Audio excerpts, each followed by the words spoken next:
Welcome back to the other side of the coin, ladies and gentlemen.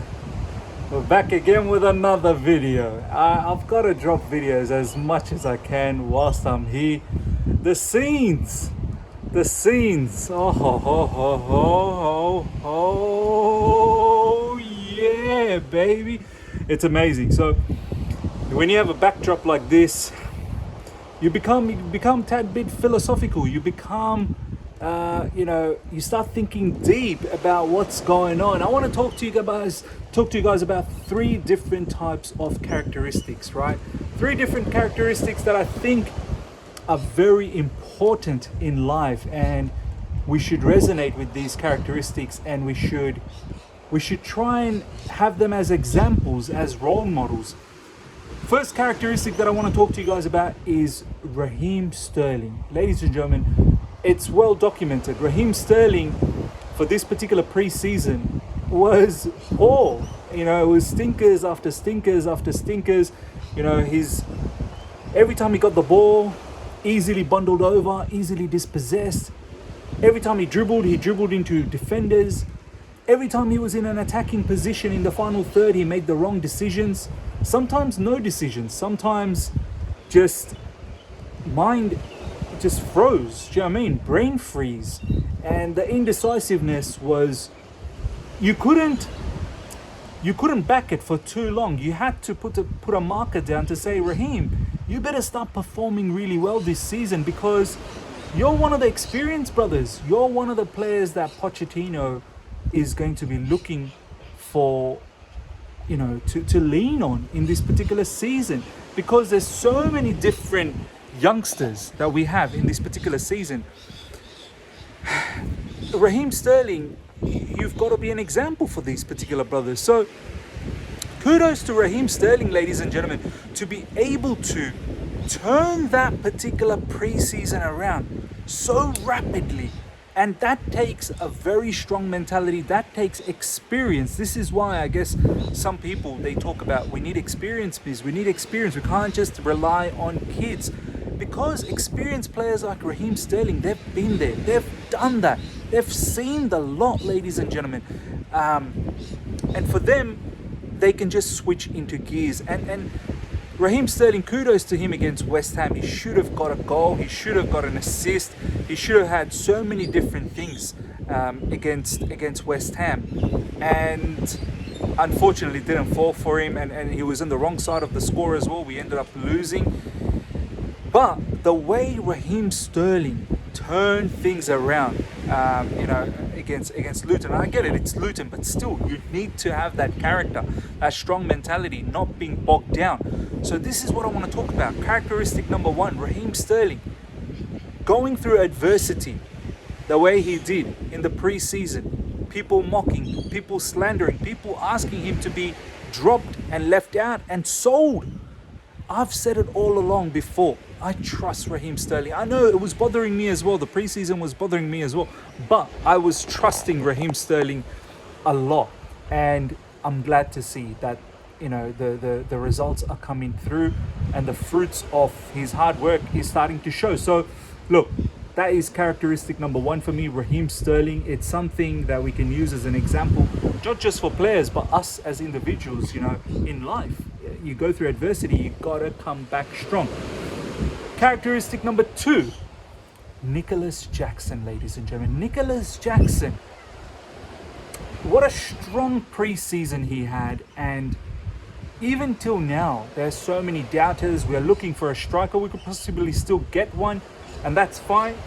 But one thing about Nicholas Jackson, the characteristic that I want to point out, which is different to the one with Raheem Sterling. Nicholas Jackson, if you notice, against Liverpool, he did everything right, just didn't score a goal. Against West Ham, he wasn't good, right? He was not that good. And then against Luton, it was strange. The first half was poor, and the way he came back in the second half, that for me is immense characteristic, man. To seize a situation, to say to yourself, do you know what? I just dropped a stinker of a first 45.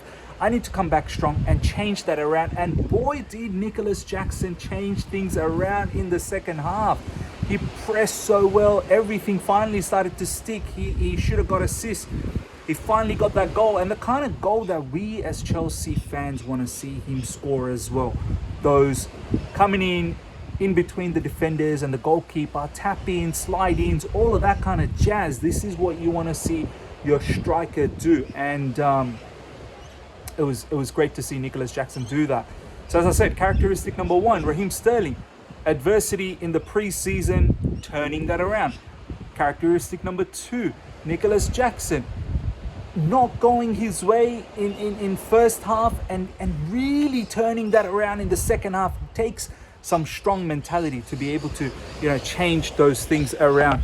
And kudos to Nicolas Jackson to be able to do that. And I hope Nicolas Jackson now uses this as a platform to really explode in this upcoming, the remaining parts of this season. He's got all the facets of the game. He really does. I know there's a lot of doubters. I've never doubted him. I've always said, even if we get a striker, just keep trusting Nicolas Jackson. He's gonna come good. He's got the right attitude. He's got the right skill set. It's gonna come good. It's all gonna stick together. Just needs that goal to find that confidence, and he's got that. Characteristic number three, Malo Gusto, ladies and gentlemen. Malo Gusto. Once again, different to Raheem, different to Nicolas Jackson. The characteristic, Malo Gusto is a particular player, ladies and gentlemen, knows that he's potentially not the number one selection in that right side. It's going to be Reece James. Reece James is the captain of Chelsea Football Club. So you best believe when Reece James is fit, he's going to be back and he's going to, take his mantle in that right back position. But Malo Gusto's characteristic, the strength that he's showing in his personality, he don't care. He don't care. He's relishing in this competition. We talk about, let's not give this guy competition. Let's not block his path. Let's not block this. Let's not block that. Malo Gusto don't care. He understands. No problems. Block it as much as you can. I will unblock those hindrance. And this is exactly what Malo Gusto is doing, ladies and gentlemen. And strong performances after strong performances after strong performances. I'm loving it, man. Malo Gusto is not phased one bit. Defensively, he's so strong. I didn't think he was going to be this strong defensively, He's holding up well. Physically, he's holding up well. And moving forward, we saw the kind of assist he produced for Sterling's second goal. Fantastic. And this is only going to get better and better for Malo Gusto. I can tell it. I can absolutely tell that this guy is going to develop into a monster right-sided, fullback. And we'll see what happens when Mr. Reece James is fully fit. And I guess that's his biggest challenge, to be fully fit. But Malo Gusto, he's not scared of competition one bit. He's looking at the competition, he's relishing it, and he's taking it head on. I love it. So, ladies and gentlemen, these are the three different types of characteristics that I wanted to talk to you guys about. I think, as I said, from a life perspective as well. We get hit with adversities, we've got to be able to turn it around. We have a poor, moment in a particular day, we've got to be able to switch things around. That's with Nicolas Jackson. And then we are met with competition in life. We've got to stand up and rise up and make sure that we stand up to the challenge. And this is exactly what Malo Gusto is showing. So yeah, ladies and gentlemen, let me know what you thought about this particular video, about the three different characteristics that I've called out. Let me know if there's other characteristics that you want to call out in the comment sections. Let me know. There's a proper party going on in the down over there somewhere. I think I can hear some music. Someone's playing some music. I don't know who it is, but someone's definitely playing some music. But yeah, let me know in the comment section if you think there are other different characteristics that you want to call out. These are the three that really stuck out for me, and I wanted to share that with you guys. So yeah, let me know your thoughts. Smash the like button if you're here for the first time. Subscribe, hit the bell notification to stay in touch with all my content. I'll catch you guys soon. See ya.